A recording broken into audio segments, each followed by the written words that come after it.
So what I'm going to be doing at the very beginning of this tutorial is just to draw some simple lines at the top, the bottom, the right and the left to define a rectangle, and just to define an area where the character is going to sit within my drawing space, and also a midline that defines the center of the character. At this very early stage, what I'm going to be showing you is just the way that I sketch upon that structure that I built initially. So I'm going to be just very roughly sketching all the different elements of the body, starting with the body itself, and then going on with the position of the trousers, and then the head, and then eventually I will be sketching in the arms. As you can see, everything is very loose at this stage because I don't want to make big decisions, and it's going to stay like that until I decide that the drawing is finished.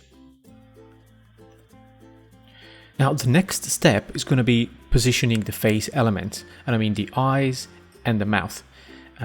Starting with the eyebrows, I will determine where they meet in the middle of the face, and then from there I will use an internal system of reference to position the eyes first, the eyeballs, and then as you can see I'm drawing two lines from the side to decide to position correctly the mouth, or the line where the mouth is gonna stay, and then very carefully I'm just gonna draw using these reference lines to be sure that all my face elements are positioned correctly within the face. And finally I'm just gonna draw in the eyebrows.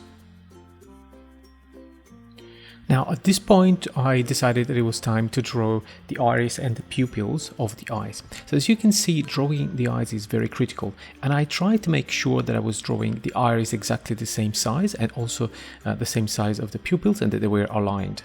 I then moved on, when I was happy, then moved on the mouth. I reshaped a little bit the body as well, and then I went in and increased the density of the lines and added a little bit of details and cleaned the drawing a little bit. And as you can see here, I'm drawing over the eyes again, and eventually I decided that I really wasn't liking the way the pupils and iris turned out. So I started tinkering with them a little bit, and eventually I decided to just scrap them and start from scratch. And just to make sure to nail them absolutely, I decided to use a couple of tools that are available with SketchBook Pro, which are the ability to draw perfect circles, and also these lines and these alignment lines that allow me to position things very carefully over the drawing space. And so using this technique, basically I drew two iris exactly of the same size and two pupils inside exactly the same size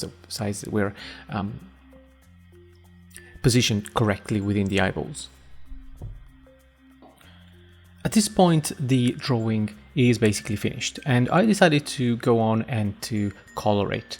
And to do it I decided to use a very simple three-step basic technique. So the first one is to just fill all the areas that are going to be colored with a flat color, with a base color. So you see me here filling up the head in red, and the white parts in a basic white, and the trousers with a dark purple. And in the subsequent steps I will show you how to darken and add shadows to the drawings, and also how to add highlights. Now, a very simple method to shadow the drawing is just to create a new layer on top of the layer where the flat colors are, and to set the property of this layer as overlay. And then I pick up a slightly darker red with a little bit of purple in it, and I use as a main tool the airbrush set to a very low opacity, and I went on selecting with the selection tool the areas that I wanted to shadow so that I could isolate them from the rest of the drawing, and I would apply very carefully the shadowing in these areas. And that's the method that I used. And when you're happy, you just move on to the next step, which will be adding the highlights. Now, to add highlights to the drawing, I would use exactly the same method that I use for adding the shadows. This time instead I would use a lighter color, obviously, but I still I still use the airbrush, because the airbrush with a low opacity gives me the ability to very carefully and slowly by slowly adding layers of lighter colors on top of my drawing. And this is the method that I use. And when I needed to isolate a certain area, because I didn't want to spill into an area that was nearby, I just used the selection tool and I selected that area so that I could add the highlight only where needed. Now, to really finish up the drawing, I decided that it needed some texture on the head and the arms, on the trousers and on the shoes.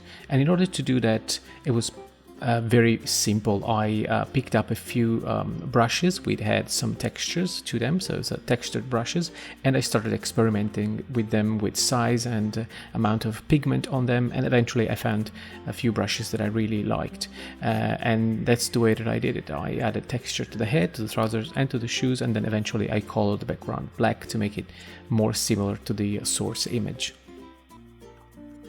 And there you have it. This is the final result.